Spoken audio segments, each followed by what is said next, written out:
হয়, আমাৰো ভাষা নাই ক'বলৈ একো। জাতিটোৰ কাৰণে এটা ডাঙৰ ক্ষতি এইটো এটা।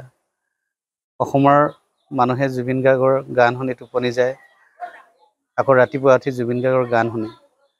গতিকে জুবিন গাৰ্গৰ অবিহনে একদম শূন্য শূন্য শূন্য হৈ গৈছে একেবাৰে। আৰু আমাৰ কাৰণেতো ডাঙৰ ক্ষতি।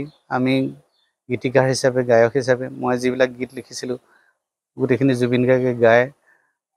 বিপিন চাউদাং নামৰ এজন গীতিকাৰ আছে বুলি ৰাইজৰ আগত চিনাকি কৰি দিছিলে। গতিকে মোৰ কাৰণেতো এটা ডাঙৰ ক্ষতি, কিন্তু জাতিটোৰ কাৰণেতো এটা ডাঙৰ ক্ষতি। এনেকুৱা ক্ষতিৰ যিটো ক্ষতি মানে পূৰণ কৰিব নোৱাৰি, কেতিয়াও কোনো কাহিনীও নহ'ব। জুবিন গাৰ্গ এজনেই ওলাইছিলে আৰু ভৱিষ্যতে যে ওলাইব সেইটো আশা কৰিব নোৱাৰি। তেনেকুৱা এটা কণ্ঠ। কি গীত গোৱা নাই আচলতে জুবিন গাৰ্গে। আমাৰ থলুৱা গীতবিলাকৰ উপৰিও বহুত ভাষাত, প্ৰায় 40টামান ভাষাত গীতে গাইছে তেওঁ। গতিকে সকলোৱে মৰমৰ আছিলে জুবিন গাৰ্গ, এতিয়া আমাক খন্দুৱাই গুচি গ'ল। নিশ্চয়কৈ আচলতে গোটেই অসমৰ কাৰণে এটা খুব দুখৰ বিষয়। সুধাকণ্ঠ ডক্টৰ ভূপেন হাজৰিকাৰ পিছতেই অসমখন জুবিন গাৰ্গে বৰ সাংঘাতিক ধৰণে জিলিকাই তুলিছিল।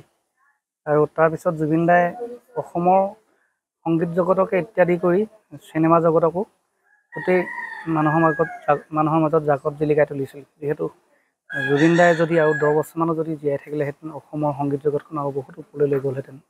কিন্তু হঠাৎ এই খবৰটো যে আমি পাই গ'লোঁ, হঠাৎ এইটো আমি কোনো কল্পনা কৰিব নোৱাৰা এটা খবৰ হয়। আৰু যেন এনেকুৱা লাগি আছে এই কথাটো যেন জুবিন দাই আকৌ ভাড়ুংকে ওলাই পিনি আহি এইটো মিছা আছিলে, মই জগ কৰিছিলোঁ আপোনালোকৰ মাজত, এনেকৈ ক'ব ধাৰণা এটা প্ৰতিজন অসমীয়াই হৈ আছে। যিয়ে নহওক, জুবিন দা য'তে আছে ভালে থাকক। আৰু জুবিন দাক অনাগত দিনত তেওঁৰ কাৰণে অসমৰ ৰাইজ সদায় দুখ কৰি থাকিব, সদায় মিছ কৰিব তেওঁক। যিকোনো খবৰৰ বাবে যোগাযোগ কৰক 7099017330 লগতে 7099017110 নম্বৰত।